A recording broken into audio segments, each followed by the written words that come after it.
बात से बिल्कुल भी इनकार नहीं किया जा सकता कि परिवार में लड़की के पैदा होते ही उसे शादी का सही मतलब सिखा दिया जाता है। मुझे भी बचपन से यही सिखाया गया था कि शादी एक पवित्र बंधन है जिसे हर कीमत पर संजोकर रखना चाहिए। शायद ऐसा इसलिए भी क्योंकि मेरे माता पिता और भाई बहन की मैरिड लाइफ बहुत ज़्यादा खुशहाल थी। यही एक वजह भी है कि मैं इस तथ्य पर विश्वास करने लगी थी जिससे भी मेरी शादी होगी उसके साथ मैं कदम से कदम मिलाकर चलूंगी। लेकिन मेरे साथ ऐसा नहीं हुआ। समय के साथ मुझे समझ आया कि कैसे हम दूसरों की खुशियों की परवाह करते हुए खुद की खुशियों को दांव पर लगा देते हैं। दरअसल जब मेरी शादी हुई थी तो उस समय मैं केवल 26 साल की थी। अपनी शादी को लेकर मैं बहुत ज़्यादा एक्साइटेड थी। ऐसा इसलिए क्योंकि मुझे यकीन था कि मेरे माता पिता की तरह मेरा वैवाहिक जीवन भी काफ़ी अच्छा होगा। उन्होंने मेरे लिए एकदम सही इंसान चुना होगा जो मुझे हमेशा खुश रखेगा। लेकिन मैं नहीं जानती थी कि मेरी किस्मत में कुछ और ही लिखा था।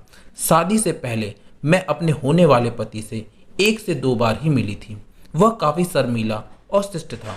उसे देखकर मुझे यही लगा कि वह मेरे लिए एकदम परफेक्ट है।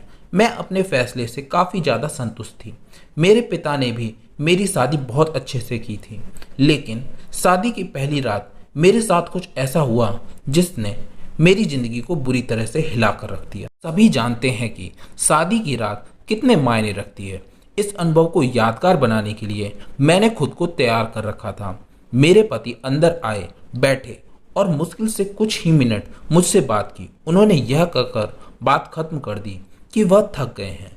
मैंने भी यही सोचा कि शादी की रस्मों के कारण थकान हो गई होगी, इसलिए मैंने भी इस बात पर ज़्यादा रिएक्ट नहीं किया। मेरी शादी को 1 सप्ताह बीत चुका था और मेरे पति ने मुझे अब तक छुआ तक नहीं था। मुझे कुछ अजीब सा लग रहा था, लेकिन मैं अपनी तरफ से पहल नहीं करना चाहती थी। ऐसा क्योंकि मैं भी बहुत शर्मीले स्वभाव की थी। वैसे तो वह बहुत सभ्य व्यक्ति था, लेकिन एक चीज़ जो मुझे बार बार परेशान कर रही थी वो यह कि उसे मेरे साथ फिजिकल होने में कोई दिलचस्पी क्यों नहीं थी। यही नहीं, जैसे जैसे समय बीतता गया उसके साथ रहकर मुझे ऐसा लगने लगा था वह मेरे पति बनने के बजाय दोस्त बने रहना ज़्यादा पसंद करते हैं। महीने बीतते गए, वैसे ही मुझे हर रोज़ एक नई चीज़ का अनुभव होने लगा। लेकिन अब भी हमारे बीच न्यू कपल वाली फीलिंग नहीं थी। ऐसा लग रहा था कि शादी करना और इसे बनाए रखना उनकी मजबूरी बन गई थी। मैंने कभी उसकी शिकायत नहीं की। ऐसा इसलिए क्योंकि वह बेहद नेक दिल और दयालु इंसान था। मुझे उसके साथ किसी तरह की कोई दिक्कत नहीं थी। लेकिन इसके बाद भी मुझे लगता था कि मेरी शादी में कुछ कमी थी। हमारी शादी को 1 साल बीत गया और हमारे बीच छोटी सी बात को लेकर झगड़ा हो गया जो वास्तव में गंभीर लड़ाई में बदल गया। मेरे मन में गुस्सा था तो मैंने कह दिया कि मैं एक पति के लिए तरस रही हूँ जो मुझे कभी नहीं मिला। जैसे ही मैंने ये शब्द बोले मेरे पति एकदम से चुप हो गए और बिस्तर के किनारे पर जाकर बैठ गए। मैंने जब उन्हें रोते हुए देखा तो मैं चुप हो गई। मैं दंग रह गई। ऐसा इसलिए क्योंकि मैंने आज तक उन्हें मेरे सामने कभी इतना कमज़ोर होते हुए नहीं देखा था। मैंने उन्हें परेशान देखा, दिलासा दिया। तभी उन्होंने मुझसे माफ़ी मांगी और कहा कि उनका इरादा मुझे चोट पहुंचाने का बिल्कुल भी नहीं था, लेकिन उन्हें महिलाएं पसंद नहीं। मैं कांपते हुए अपनी जगह पर खड़ी हो गई। उन्होंने कबूल किया कि वह समलैंगिक हैं। मैं कुछ समझ नहीं पा रही थी। मैंने फिर पूछा कि आप समलैंगिक हैं? तो उसने मेरी तरफ देखा और कुछ नहीं कहा। मैं यही सोच रही थी कि मेरी शादी बस एक दिखावा थी। मैं बिस्तर पर चुपचाप लेट गई और हकीकत से भागने के लिए सोने की कोशिश करने लगी।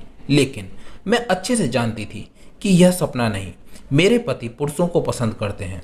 मुझे यह बात हर हालत में स्वीकारनी थी। लेकिन इस दौरान मेरी अपनी खुशी का क्या?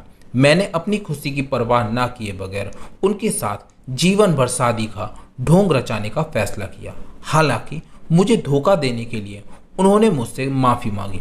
उन्होंने कहा वह सब कुछ मुझे बताना चाहते थे, लेकिन उन्हें लगा कि वैवाहिक जीवन में व्यस्त होने के बाद शायद वह बदल जाएंगे। लेकिन ऐसा नहीं हुआ। हमने फैसला किया कि अब ऐसा नहीं चल सकता। हमें किसी न किसी निष्कर्ष पर तो पहुंचना ही था। ऐसे में हमने तलाक की अर्जी दायर की, जिसकी वजह से हमारे परिवारों के बीच संबंध खराब हो गए। लेकिन मेरे और मेरे पति के बीच दोस्त के रूप में रिश्ता बहुत मजबूत हो गया। मैंने उन्हें समझा और उनकी भावना की कद्र की। वह चाहते थे कि मुझे ऐसा व्यक्ति मिले जिसके साथ मैं हमेशा खुश रहूं।